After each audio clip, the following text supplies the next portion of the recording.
वो सर्वे वाले देखेंगे तो उनको पता चल जाएगा कि विजय किसकी तय है। बीजेपी सरकार आज कर्नाटका को विकास की उस ऊंचाई पर ले जा रही है। कांग्रेस तुष्टीकरण की गुलाम हो चुकी है।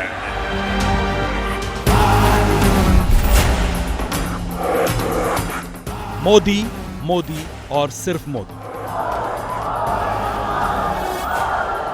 चुनाव कर्नाटक का, लेकिन चेहरा मोदी। पोस्टर्स में मोदी, जनसभा में मोदी, रोड शो में मोदी, स्टार प्रचारक मोदी।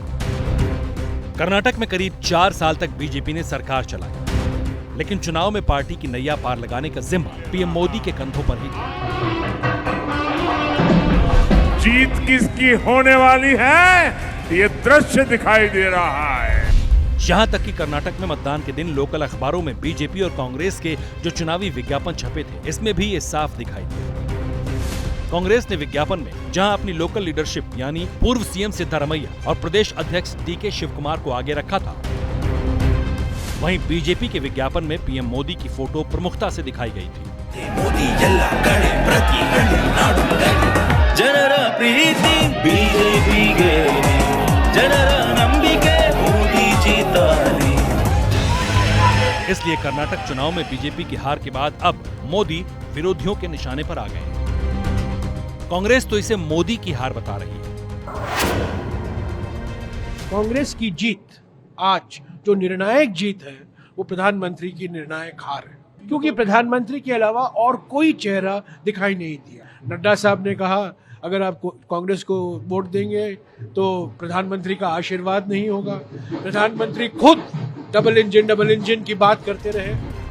असल में कर्नाटक में बीजेपी सरकार के खिलाफ कांग्रेस के आक्रामक कैंपेन से बीजेपी को भी अपनी रणनीति बदलने पर मजबूर होना पड़ा। इससे हुआ ये कि बीजेपी का पूरा कैंपेन पीएम मोदी के कंधों पर आ गया। कर्नाटक चुनाव के लिए भारतीय जनता पार्टी की सेंट्रल लीडरशिप ने अपनी पूरी ताकत झोंक दी थी। इस पूरे प्रचार अभियान की धुरी थे खुद प्रधानमंत्री नरेंद्र मोदी, यानी पूरा जो प्रचार डिजाइन था वो प्रधानमंत्री नरेंद्र मोदी के इर्द गिर्द बुना गया था। भारतीय जनता पार्टी का ये पुराना फार्मूला, आजमाया हुआ फार्मूला था, जिसे उन्होंने कर्नाटक में लागू किया था। पीएम मोदी की कैंपेनिंग का आलम यह रहा कि मोदी ने अपनी चुनावी रैलियों और रोड शो के जरिए कर्नाटक की 44 विधानसभा सीटों को कवर किया। लेकिन पीएम मोदी की ये मेहनत भी कर्नाटक में बीजेपी सरकार के लिए पर्याप्त साबित नहीं हुई। कर्नाटक की बीजेपी सरकार के खिलाफ करप्शन के आरोप, बीजेपी सरकार के खिलाफ सत्ता विरोधी लहर, शेट्टार और सावदी सहित कई बड़े नेताओं की बगावत, चुनाव में लिंगायत वोटों में बंटवारा, ऐसे तमाम फैक्टर्स थे जो बीजेपी को भारी पड़ गए और चुनाव में पीएम मोदी का जादू नहीं चल पाया। चुनाव में पीएम मोदी की सक्रिय मौजूदगी भी कर्नाटक के वोटर्स का मन नहीं बदल पाई, क्योंकि मुंबई सरकार के खिलाफ उनमें बहुत नाराजगी थी। ऐन चुनाव से पहले बजरंग बली वाला दांव भी काम नहीं आया। राहुल गांधी की जब भारत जोड़ो यात्रा थी तब ये तय हो गया था कि कर्नाटक में इस बार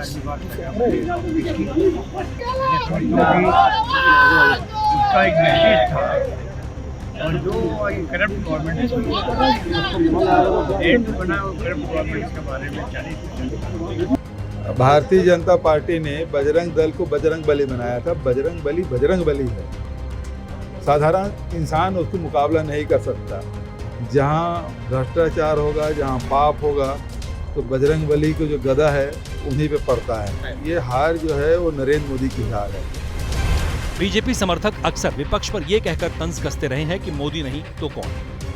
कर्नाटक में ये बीजेपी की मजबूरी भी थी कि मोदी नहीं तो कौन, और ये इसलिए था क्योंकि कर्नाटक में स्थानीय लीडरशिप के खिलाफ गुस्सा था, जिसकी अभिव्यक्ति चुनाव नतीजों में साफ दिख रही है। कर्नाटक में मिली हार के बाद बीजेपी और पीएम मोदी को कांग्रेस समेत समूचा विपक्ष निशाने पर ले रहा है। कांग्रेस ने तो यहां तक कह दिया है कि दक्षिण भारत बीजेपी मुक्त हो गया। दरअसल दक्षिण के राज्य में कर्नाटक ही एक ऐसा राज्य है जहां पर बीजेपी की जबरदस्त मौजूदगी जो है वो देखने को मिलती है। लेकिन मुख्य तौर पर 24 के चुनाव से पहले बीजेपी को कर्नाटक में जो झटका लगा है वो एक बड़े झटके के तौर पर देखा जा रहा है।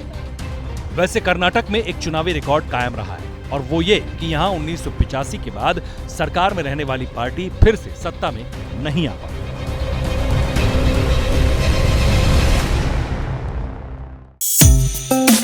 है।